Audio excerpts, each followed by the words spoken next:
The Grand Mosque is the largest mosque in the country of Kuwait. It can easily hold up to 10,000 men and 950 women in separate halls. Now, the structure of the mosque stands majestically surrounded by a large hallway space, and it has a 5-story car park that can accommodate up to 550 cars. Now, the Grand Mosque also has a library full of Islamic scriptures and material for reference.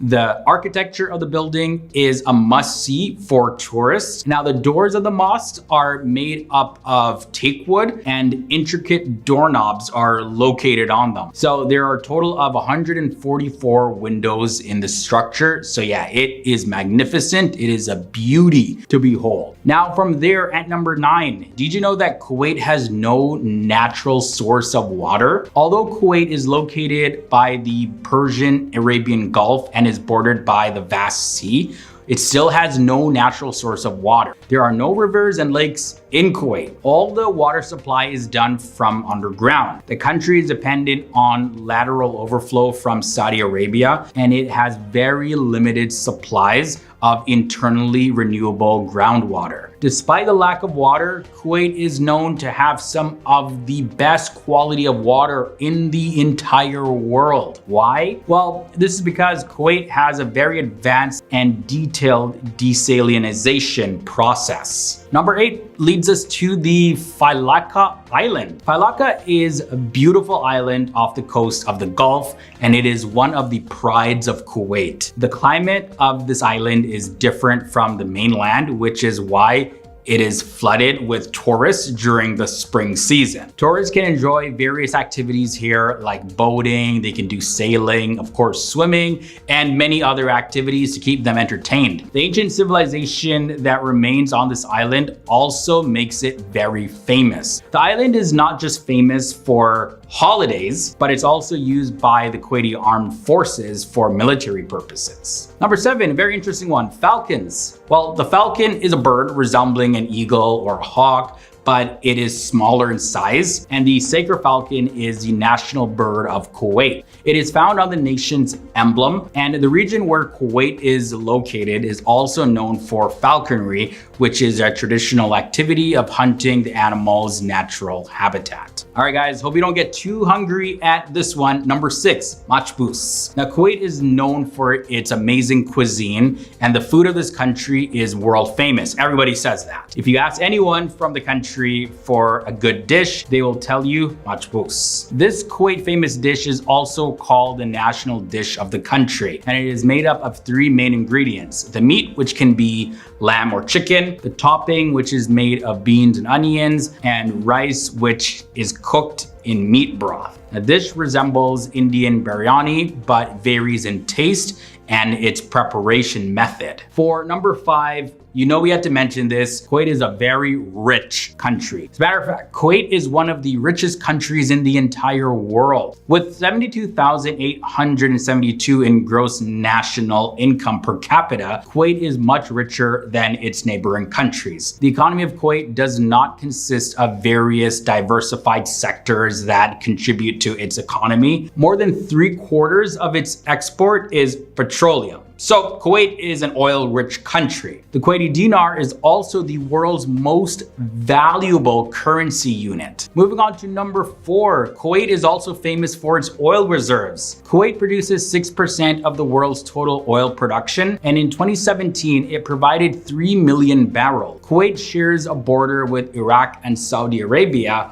which are also petroleum-rich countries. Now, the Saudi-Kuwaiti neutral zone shared between Saudi and Kuwait, that is where the country produces a lot of its oil. Kuwait also owns more than 50 crude oil rigs, and naturally, this country is a hot spot for career opportunities in the oil and gas sectors, of course. Now, number 3 leads us to trap shooting. Kuwait is also known for yeah, trap shooting. There are great shooting ranges in the country. Now, this activity is famous among tourists. Kuwait is world-renowned for the sport, with world-class equipment and state-of-the-art facilities. It is the ideal location to spend an afternoon exploring trap shooting. In this region, the skills for trap shooting can be easily learnt, so I hear anyways. These skills include aiming at your target as well as accuracy. Now, these skills are taught for free by greatly skilled and experienced instructors. So I guess, yeah, if they're greatly skilled, you can really pick it up a lot easier. Now, number 2, camel racing. Kuwait is a country that has an abundance of camels because of the climate. Now, there are many camel racing clubs that are located in Kuwait where people can see camels racing against each other. Now, to attract viewers, the camels are dressed up in colorful Arabian outfits. Now, traditionally, humans were the jockeys of the camels, but now with advanced technology, robot jockeys ride the camels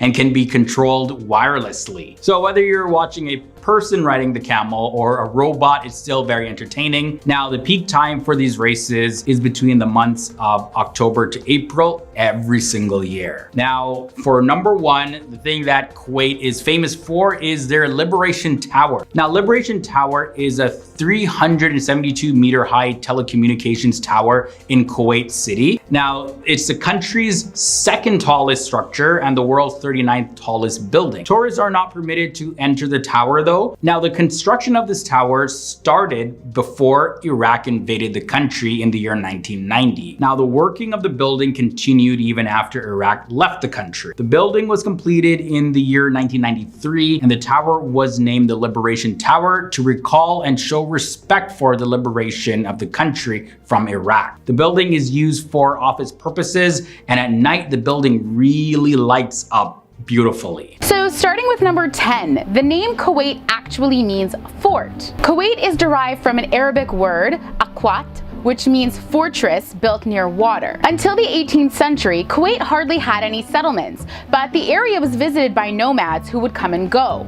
However, when drought struck the desert area, they built fortified settlements near the coast of the Gulf in what is known today as Kuwait.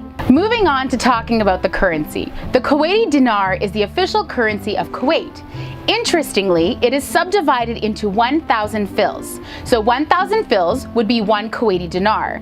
To compare that with Canadian money, 100 cents would equal 1 Canadian dollar. The Kuwaiti dinar was introduced in 1961 to replace the Gulf rupee. At first, it was equivalent to the British pound sterling, but today it is currently the highest currency in the world when measured against the US dollar. So 1 Kuwaiti dinar equals $4.29 Canadian, $3.26 US, and €2.78. The high value rate of its currency is explained by significant oil exports into the global market. Due to the stable petroleum-based economy, highly developed oil production and export, Kuwait is considered to be one of the richest countries in the world. Now that brings us to talk about the oil industry, which is a huge part of Kuwait. Kuwait is actually a major oil supplier. Oil comprises nearly half of Kuwait's GDP, around 95% of exports, and approximately 90% of the government revenue. Kuwait holds approximately 7% of the global oil reserves and has a current production capacity of about 3.15 million barrels per day. The Kuwait Petroleum Corporation, or KPC, has announced its intention to increase oil production capacity to 4 million barrels per day by 2020. Moving on to talk a little bit about culture. So the Sheikh Jabir Al Ahmed Cultural Center, or the JACC, known by most, is informally known as the Kuwait Opera House, and it is a prominent cultural center in Kuwait. Interestingly, it is the largest cultural center and opera house in the Middle East. The center strives to entertain, educate, and inspire the people of Kuwait, offering a range of events in music, theater, films, workshops, and spoken word. Now, the cultural center complex is divided into many different buildings, which include theaters, concert halls, music centers, libraries, a public park, many restaurants, and a large interactive water fountain. The cultural center took 2 years to complete and a budget of $775 million. Moving on to fact number 6, the world's 4th longest sea bridge is in Kuwait. The Sheikh Jabr al-Ahmed al-Sabah Causeway is a mega bridge project with an estimated construction value of approximately $3.6 billion that spans the Bay of Kuwait in two directions and comprises of two links. The main link, which connects Kuwait City with the future Silk City, and the Doha link, which connects Kuwait City with Doha and the Kuwait Entertainment City. So this project actually forms part of the Kuwait National Development Plan for 2035. The bridges are named after the late Sheikh Jabr al-Sabah, who reigned during the Gulf War, to commemorate his contribution to the development of Kuwait. It is one of the largest and most challenging transport infrastructure projects in Kuwait, as well as the entire Middle East region. The main link is the fourth longest road bridge in the world at 36.14 kilometers.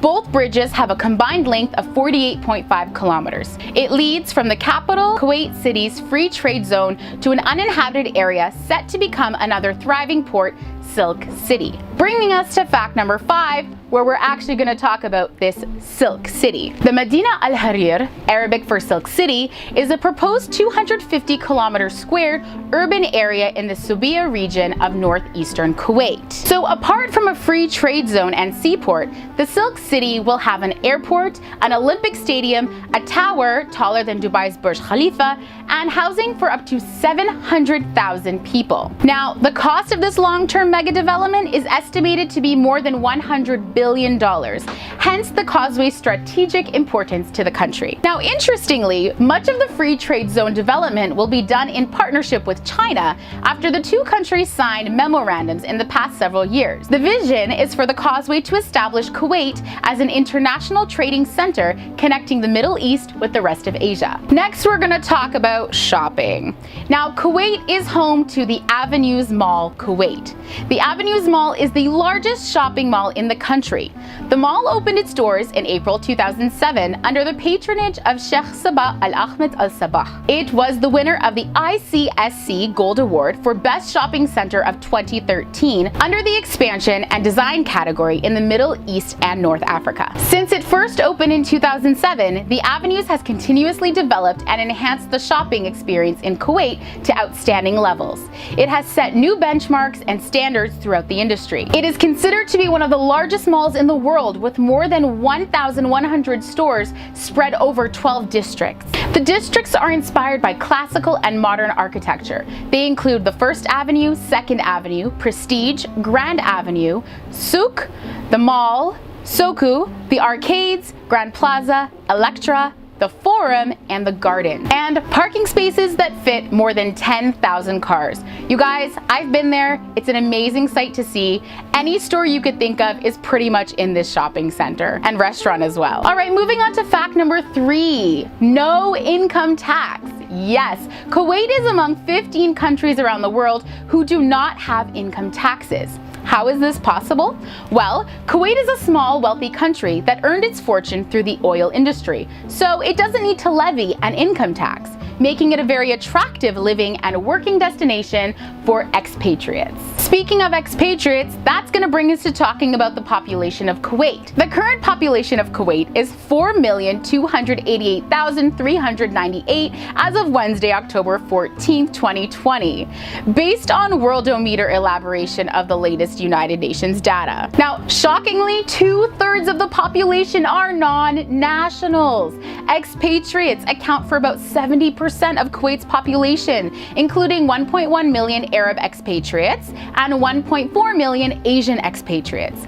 The Kuwait government rarely grants citizenship to foreigners to maintain its status quo. Now, Kuwait actually recognizes itself as a very expat-friendly country, as it is highly Americanized, especially in the hub of Kuwait City. Now, as I mentioned a little bit earlier, obtaining permanent residency in Kuwait generally requires you to have either Kuwaiti relatives or formal employment within the country. Kuwait also doesn't have much need for foreign investment, so citizenship by investment is also not a possibility. And actually, all businesses in Kuwait must be officially owned by Kuwaiti nationals. All right, moving on to our last fact of today. Number 1 brings us to talk about the beautiful Kuwait towers. So in the Sharq district of downtown Kuwait City lies one of the country's most visually arresting landmarks, the Kuwait Towers. With its panoramic views and striking modern design, this group of symbolic towers has won iconic architectural status globally. They have become a symbol of the nation's prosperity and urbanization, known to the locals as Al-Abraj, translated simply to the towers. The monument's prominent location is on the Arabian Gulf Sea front, which adds to popularity among tourists and locals alike. Now, the core inspiration for the tower's design came from a balance between the modernity and tradition, with the rocket and globe form representing the intertwined nature of two fundamental ideals, humanity and technology. The main tower rises to 185 meters and is one where you will be headed when visiting the towers. It has two spheres, one of which is called the viewing sphere. It has a revolving viewing platform at a height of 120 meters and offers sweeping views of the surrounding area. The tower also houses a selection of restaurants which are very popular among locals. The middle tower is true to its original function and still is used as a water tower, and the smaller tower, which is designed simply for aesthetic reasons, is used as a source of electricity and illuminates the other two towers. For those seeking a unique gastronomic experience, the 90-seater restaurant located within the tower sphere is a fun place to dine. For another awesome experience, be sure to check out the towers at night as they light up with various designs.